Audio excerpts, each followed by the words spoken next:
Herzlich willkommen im Belvedere. Die österreichische Galerie kommt zu Ihnen nach Hause.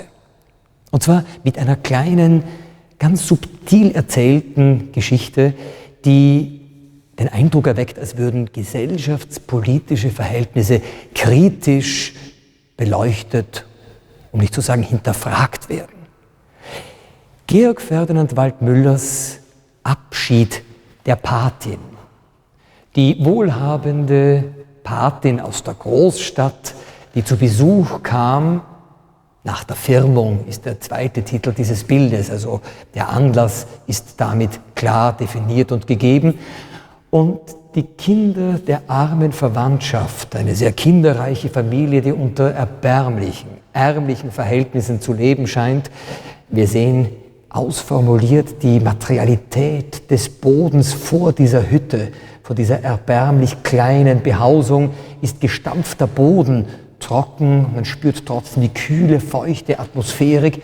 Der Blick in den Hintergrund erlaubt uns nur schemenhaft die Mutter dieser 3 Kinder, 2 Mädchen und ein Junge, die der Patin die Hand küssen, aus der Emotion der Dankbarkeit heraus, wahrscheinlich auch, um sie dazu zu bewegen, ihnen vielleicht noch ein Stück Geld zu überantworten.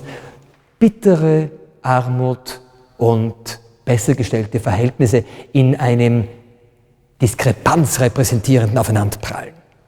Das alles durch die Materialität dieser Hauswand noch unterfüttert. Wir spüren förmlich, wie dieses kleine Gebäude, diese erbärmliche Hütte regelmäßig gekalkt wird aus hygienischen Gründen. Eine Schicht über Schicht gelegte Materialität, die Ferdinand Georg Waldmüller mit feinster altmeisterlicher Pinselführung für uns so glaubhaft erlebbar macht, dass wir den Eindruck gewinnen, wir könnten förmlich die Wand berühren und diesen glatten Kalk, der an der Oberfläche ein bisschen staubtrocken und doch irgendwie pastös wirkt, haptisch erfahren und mit unseren Augen jedenfalls ausloten.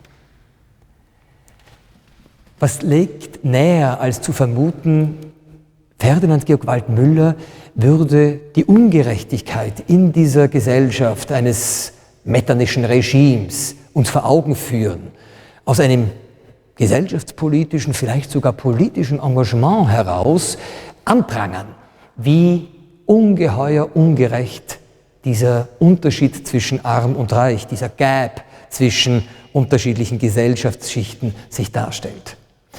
Nun, durchaus naheliegend, wenn wir bedenken, dass Ferdinand Georg Waldmüller, eine Kämpfernatur, sich sogar mit dem Establishment anlegt. Er, der eine Professur an der Akademie der Bildenden Künste innehat, wird 1857 diese verlieren. Er wird rausgeworfen.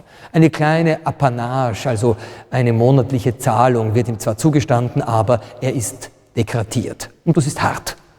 Er wird sich aus Wien zurückziehen, geht in den Süden der Stadt und wird im Raum Hinterbrühl, Mödling sein neues Betätigungsfeld finden, dort, wo er mit einer Modistin, mit einer Hutmacherin verheiratet ist, seiner zweiten Frau. Die erste war Schauspielerin am Kärntner Tortheater, wo er Kulissen malte und sich als junger Künstler etablieren konnte. Ferdinand Georg Waldmüller als einen Kämpfer für gerechtere, sozial ausgewogene Verhältnisse zu betrachten, ihn zu stilisieren zu einem Sozialrechtler, wäre ein bisschen zu kurz gegriffen. Was Ferdinand Georg Waldmüller in solchen kleinen Genreszenenartigen Erzählungen mit Grandiosität und dem Einsatz von Licht und Schatten, vor allem dem Ausformulieren von Materialitäten, das, was er beherrscht als Hervorbringer von Stillleben und gleichermaßen dem Darstellen von Landschaften und Menschen im Porträt, das, was er wirklich schafft, ist, unsere Emotionen zu erreichen. Die seine Bilder kaufen, sollen von diesen wirklich erfasst und berührt sein. So wie ein Werbespot in unseren Tagen uns emotional packt, damit er funktioniert, muss er uns definitiv im Kern erwischen. Die Aura dieses Bildes wird für Sie erfahrbar und erlebbar, wenn Sie ihm gegenüberstehen. Wir freuen uns jedenfalls auf Ihren Besuch und auf ein Wiedersehen in der österreichischen Galerie Belvedere.